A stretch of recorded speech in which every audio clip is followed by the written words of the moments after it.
At 73, Lynn Swann finally reached the point in life where memories stop feeling like highlights and start sounding like confessions.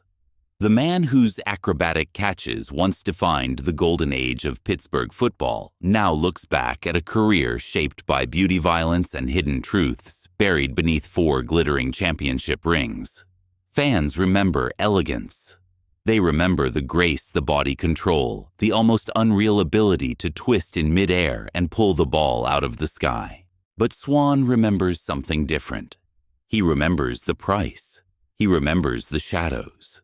He remembers the people and decisions that shaped his rise and nearly broke him.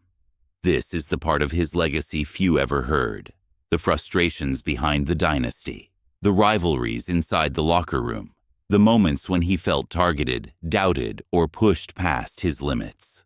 The secrets that shaped not just the player he became, but the man he grew into long after. The lights of Three Rivers Stadium faded. Why did one of the most beautiful receivers of the 70s carry his deepest scars behind a calm face? What truth hides behind a career fans still call poetic? And why did it take him until now to speak it aloud? These are the 6 hidden truths that defined Lynn Swann. The truths he carried through championships, concussions, fame criticism, and the crushing pressure of playing for a dynasty that demanded perfection every single Sunday. Lynn Swann entered the National Football League at a time when the game was defined by force, not finesse. Born in Tennessee and raised in California, he grew up far from the steel cities and cold stadiums that later shaped his legacy. Before Pittsburgh knew him as the man who turned receiving into an art form, he was a young athlete driven by discipline, balance, and a belief that precision could overcome chaos. At the University of Southern California, he became a standout playmaker with a gymnast's body control and a performer's sense of timing. Every route looked choreographed. Every catch felt like a moment designed for the camera. Yet even then, he understood something crucial. Beauty alone never survives in a brutal sport.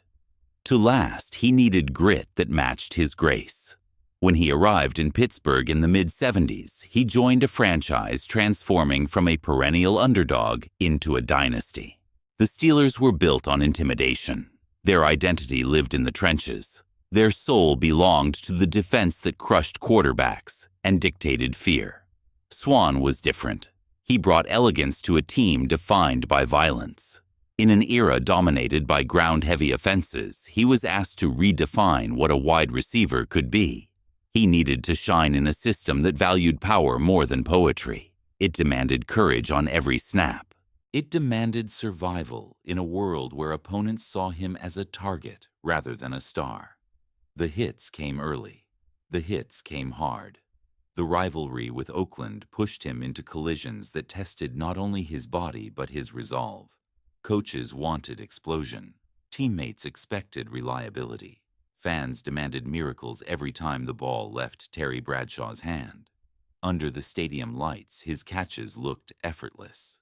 Away from the field, he battled headaches, dizziness, and the silent fear that one more strike to the head could change everything. The term concussion was barely understood. The danger was rarely acknowledged. Yet he kept leaping. He kept spinning. He kept delivering championship plays even when his vision blurred. Inside the locker room, the pressure never eased. The Steelers were a machine powered by pride. Every player had to fight for space in the story. Leaders clashed. Egos collided. Expectations soared each season. Swann learned to carry himself with quiet confidence. He learned that respect did not come automatically for a receiver who looked more like a dancer than a bruiser. He needed to prove he could take hits from the most feared defenses in football, and he did, over and over again. By the time the 70s ended, he was more than an elegant athlete. He was a symbol of what happens when courage and artistry meet under relentless pressure. Championships followed. Fame followed. But behind every moment of brilliance lived a truth he rarely shared. His story was not just about the catches that made history. It was about the battles that nearly cost him everything. The 5th hidden truth behind Lynn Swann's legacy begins with a name that shaped both his rise and his suffering: Jack Tatum. To most fans, the collision between these two men is remembered as a violent symbol of a brutal era. To Swann, it was something deeper. It was a moment that forced him to confront the fragility of his craft and the danger of playing beauty in a sport designed for destruction. Tatum was known as one of the hardest hitters the league had ever seen. He carried a reputation built on intimidation. His presence alone changed offensive game plans. Yet for Swann, the hit that defined their connection became a silent shadow, trailing him through every season that followed. The origins of their conflict began with the rivalry between Pittsburgh and Oakland. These teams did not just dislike each other, they despised one another. Every meeting felt like a street fight wrapped in uniforms. Swann understood that when facing Oakland, every route came with risk. Every leap exposed him to defenders who played without hesitation or mercy. On that defining play, Tatum found his opening. Swann rose for the ball. Tatum struck him with the kind of force that echoed through the stadium. Swann collapsed. His body went limp. His head struck the turf with a sickening snap. The crowd fell silent as trainers rushed toward him. He had suffered a severe concussion, though the word concussion carried far less weight in that era than it would today. What most fans never knew was how long that moment haunted him. The dizziness lingered. The headaches followed. The fear of darkness closing in around his vision became a private battle he never revealed publicly. Yet 1 week later, he returned to the field for the playoff game against Oakland. It was a decision that today would spark controversy, medical evaluations, and mandatory rest. But in the 70s, the expectation was simple. If you could stand, you could play. Swann pushed himself onto the field, carrying the weight of pain and the silent worry that one wrong step or one more collision could leave lasting damage. What happened next became iconic. He delivered one of the greatest postseason performances in history with deep catches that helped lift Pittsburgh toward another championship. To fans, it was a display of courage. To Swann, it was something darker. It was a moment where he pushed his body through danger because the culture around him demanded resilience at any cost. His return to the field was not fueled by confidence. It was fueled by fear of letting down a team that viewed vulnerability as weakness. The cold truth is that Swann never fully forgave that moment. Not the hit, not the pressure to return, not the way football celebrated his heroics while ignoring the risk he carried inside his skull. The rivalry with Tatum never healed because it was not just about two men. It was about a sport slow to protect the athletes who made it beautiful. Swann learned that glory and danger often share the same stage, that one collision could rewrite a life, and that behind the elegance fans admired lived a man wrestling with memories that never faded. He played on, he succeeded, but the shadow of that hit followed him long after the cheers faded. The fourth hidden truth behind Lynn Swann's story centers on a conflict far more complicated than any rivalry with an opposing defender. It was the quiet, persistent tension between Swann and his own quarterback, Terry Bradshaw. To the outside world, their connection looked flawless. Highlight reels captured soaring spirals, meeting acrobatic leaps. Championships framed their partnership as one of the greatest in football history. But within the walls of Three Rivers Stadium lived a truth both men rarely acknowledged. Their relationship was built on respect, not closeness. On production, not harmony. They were two stars orbiting the same sun, not two friends walking the same road. The roots of their friction began early. Bradshaw was a quarterback, molded by pressure from every direction. He carried the expectations of a demanding city. He managed a locker room full of strong personalities. He balanced praise with criticism in equal measure. Swann was different. He approached the game with artistry. He believed roots were choreography. He saw football as performance delivered on a tightrope between beauty and danger.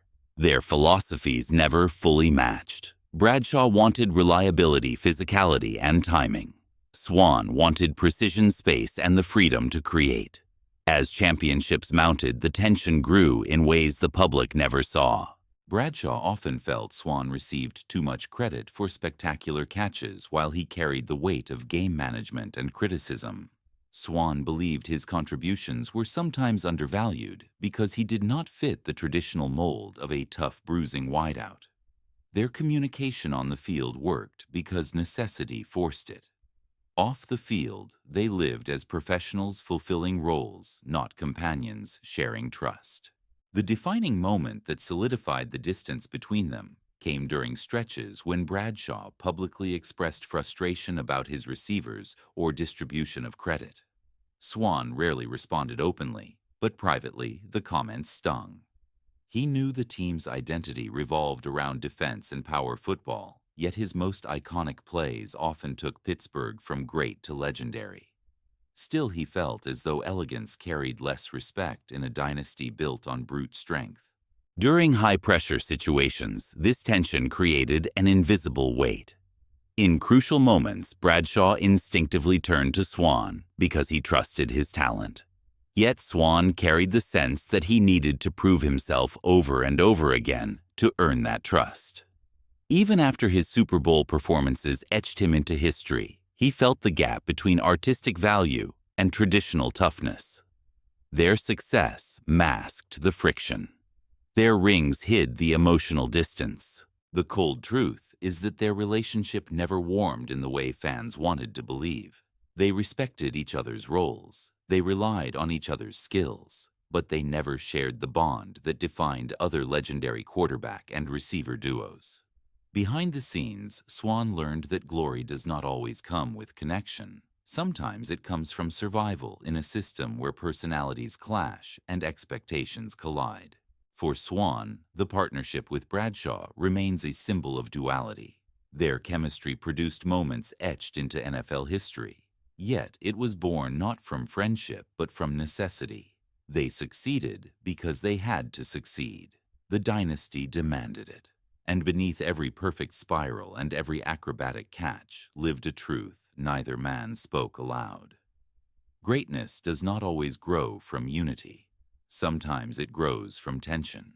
The third hidden truth behind Lynn Swann's legacy comes from a conflict far more subtle than bone-shattering hits or tense quarterback dynamics.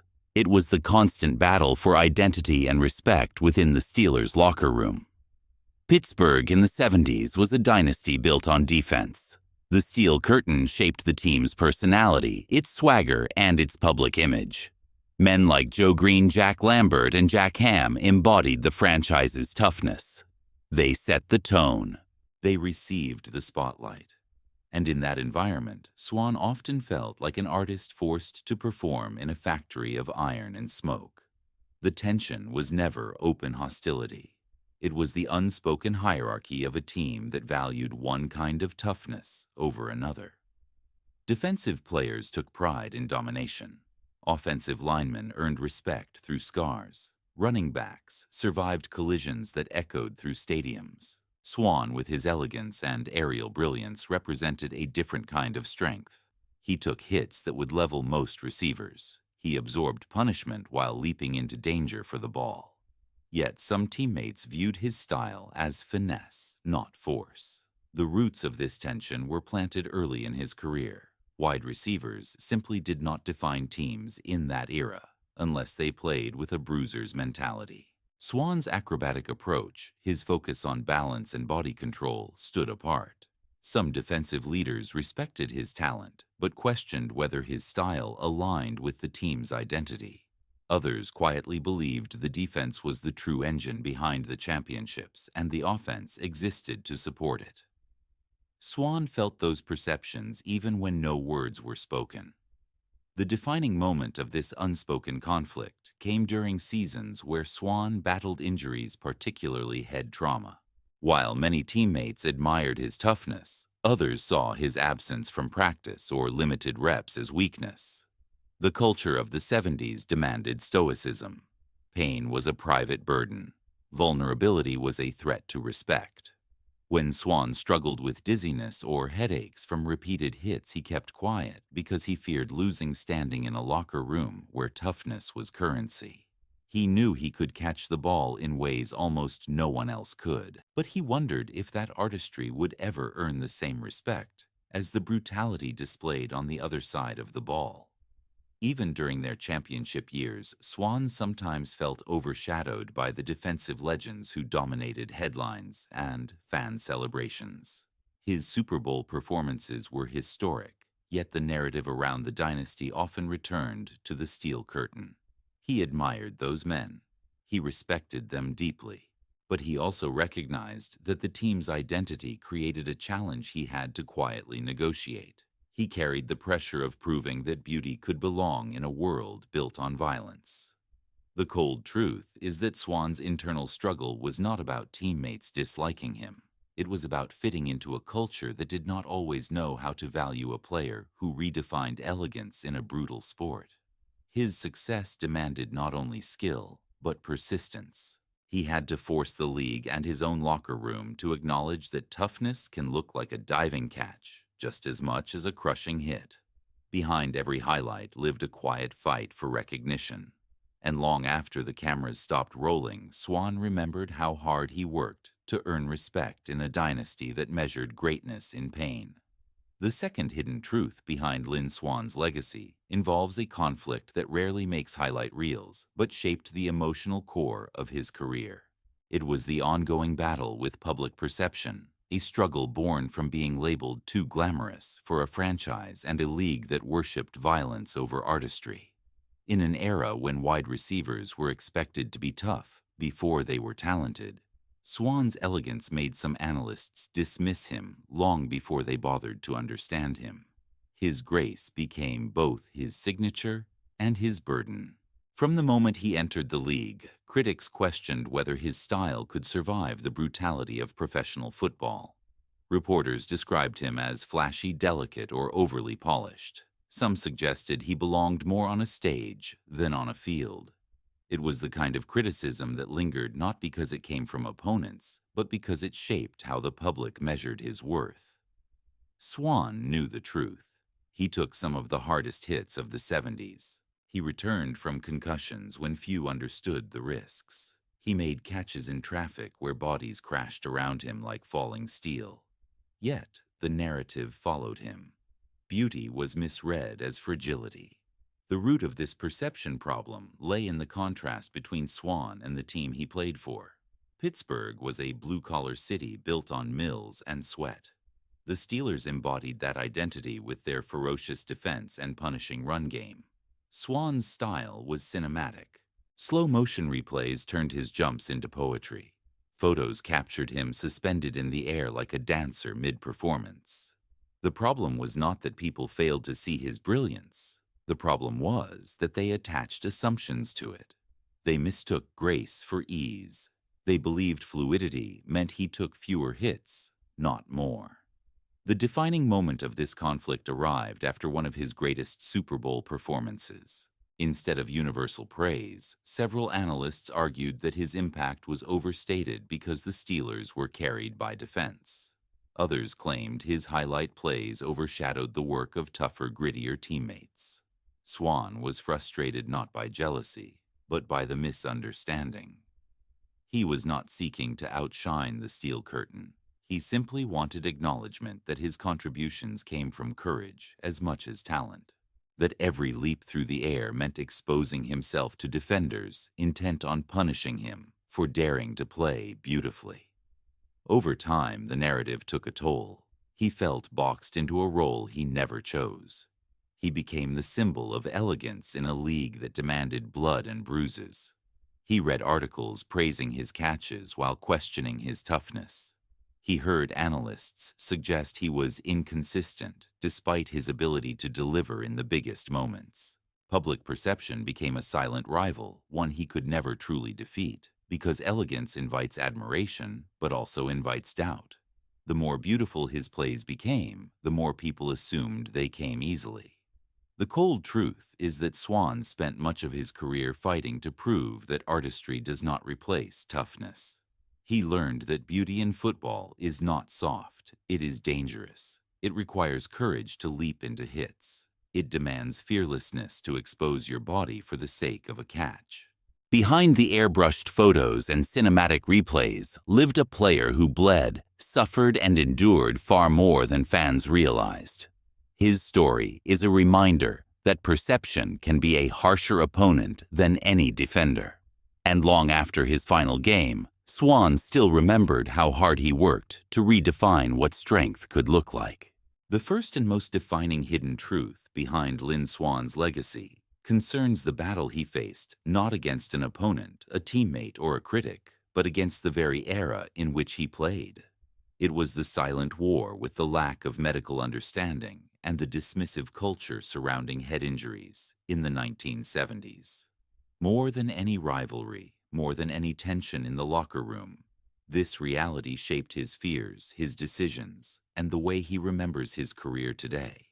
Swann was not just a receiver who took big hits. He was a pioneer forced to navigate the dangers of concussions long before the league acknowledged their long-term impact. The origins of this battle stretch back to the collision with Jack Tatum, but the problem extended far beyond one moment. During his career, Swann suffered repeated head trauma. Each time he experienced dizziness or blurred vision, he was reassured that the pain would fade. Trainers told him to rest briefly. Coaches encouraged him to fight through it. The idea that a player should stay out for weeks or undergo testing did not exist. Swann often returned to the field with symptoms that today would lead to immediate medical intervention. The culture rewarded toughness and silence. Vulnerability was viewed as weakness. The science was incomplete and the pressure was absolute. What people never saw were the private struggles he carried. Nights when bright lights caused stabbing pain behind his eyes. Mornings when balance felt like a distant memory. Practices where he fought nausea while pretending he was fine. Swann knew his greatest gift was his ability to leap fearlessly into the air, but he also knew that every leap could lead to another hit that might take something from him he could never regain. He lived with the fear that one more collision could change his life forever. Yet he played through it because he believed he had no choice. Contracts, expectations, and the weight of a dynasty left little room for hesitation. The defining moment that cemented this truth came later when he began reflecting on his career and publicly discussing the importance of concussion awareness. Long after retiring, he became an advocate for player safety. He spoke about the risks he took, the symptoms he endured, and the lack of protection that defined his era. Many were surprised to hear him speak so openly, but the truth had been with him for decades. He had been carrying the memories of a time when players sacrificed their bodies because the system did not yet understand the cost. The cold truth is that Lynn Swann's greatest rival was not Jack Tatum, Terry Bradshaw, the Steel Curtain hierarchy, or the media. It was the invisible danger of repeated head trauma. It was the fear that came with knowing he played a beautiful game in an unforgiving era. His story forces the world to confront an uncomfortable reality. The iconic moments that fans celebrate came with a price he paid privately. When he looks back today, he sees not only the championships and the highlight catches. He sees the moments when he pushed through pain that no doctor could measure and no teammate could see. This truth shaped his legacy more than any statistic. It defined him in ways only he truly understands. The bonus truth in Lynn Swann's story belongs to a figure few fans associate with hidden conflict. It was his quiet rivalry with John Stallworth, the teammate who shared his position, his era, and the spotlight that often felt too small for two receivers destined for greatness. To the world, they looked like a perfect pair, two complementary talents forming one of the most effective receiving duos in league history. But behind the grace and professionalism lived a tension built on competition pride and the constant pressure to shine in a system that did not throw the ball often. Their conflict was not personal, it was structural. In the Steelers' offense of the 70s, wide receivers fought for limited opportunities. Passing attempts were scarce. Every catch mattered. Every target felt like a chance to define a legacy. Swann and Stallworth respected each other, but they knew that a spectacular play from one left fewer chances for the other. They both wanted to be the man Bradshaw trusted in crucial moments. They both wanted recognition in a league that rarely praised receivers unless they produced highlight after highlight. The defining moment of this hidden rivalry came during seasons when Stallworth surged statistically. Some fans argued he was more consistent. Others insisted Swann was more clutch. The debate grew quietly inside the locker room, even as the two men maintained a united public front. Swann admired Stallworth's toughness and precision, but he also felt the pressure of protecting his own place in the legacy of a team where stars were born every year. Stallworth in turn respected Swann's artistry, but worked tirelessly to prove he was more than a complementary piece. The cold truth is that their rivalry pushed both men to greatness. It sharpened Swann's focus. It fueled Stallworth's drive. And while their connection produced iconic plays and championships, it was shaped by a silent competition that neither fully admitted. In the end, the hidden tension between them became a force that elevated the dynasty. Lynn Swann's journey reaches its emotional core when all the hidden truths collide into a single portrait of a man who lived between beauty and brutality. His legacy is often framed by the slow-motion elegance of his Super Bowl, catches the acrobatic grace that made him look untouchable as he floated above defenders. But when the layers peel back, a different story emerges. His career was shaped not only by talent, but by fear-tension rivalry and the constant battle to survive in an era that demanded silence in the face of pain. Swann became the embodiment of contradiction. He was grace in a sport defined by violence. He was vulnerability in a culture that worshipped toughness. He was brilliance forged in the shadows of danger. The collisions with Jack Tatum shaped the fragile foundation of his career. The hit that sent him to the ground left a physical scar, but the deeper wound was psychological. It taught him that every leap came with risk, that beauty could be punished, that a single moment could change everything. From that point forward, every game carried a tension the world never saw. He delivered highlight performances while wondering if the next hit would steal something he could never reclaim. His complicated partnership with Terry Bradshaw added another layer of pressure. Theirs was a relationship driven by obligation rather than trust. Bradshaw needed Swann's artistry to complete the dynasty's story, yet the emotional distance between them lingered like static beneath the surface. Swann learned to produce brilliance without warmth, to deliver in moments that demanded perfection, even when his quarterback felt more like a colleague than a companion. Their success was undeniable, but their connection remained professional, not personal. Inside the locker room, Swann fought a quieter battle for identity. The Steelers' defense defined the dynasty. The steel curtain commanded respect and attention. In that environment, Swann's elegance sometimes felt out of place. He played a beautiful game in a city built on smoke and steel. His aerial style made him a target in a league that believed damage equaled toughness. He learned to perform under the weight of scrutiny. He adapted to a hierarchy that valued broken bones more than perfect timing. And through it all, he proved his toughness in the only way he could, by leaping into danger again and again with the courage of a man who understood the cost. The fight against public perception pushed him deeper into this internal conflict. Fans celebrated his highlights but questioned his durability. Analysts praised his artistry while doubting his consistency. The media shaped him into an icon of elegance in a sport that punished elegance every Sunday. Swann believed that every spectacular catch carried a price, yet the world viewed those moments as effortless. He carried the frustration of being misunderstood, the burden of proving that grace does not weaken toughness. He wanted recognition not for beauty, but for bravery, for the willingness to expose himself to danger with every leap. His rivalry with John Stallworth revealed yet another truth. Greatness thrives on competition. Their push and pull elevated both men. Their quiet battle for targets and recognition forced Swann to sharpen his focus and deepen his resolve. Stallworth challenged him in ways opponents could not. The tension between them helped define an era of Steelers football that still resonates today. Yet the darkest truth was always the invisible one. The silent war against head trauma, the headaches, the dizziness, the moments of blurred vision he endured without the medical understanding players now receive. Swann became a symbol of the danger buried beneath the beauty of the game.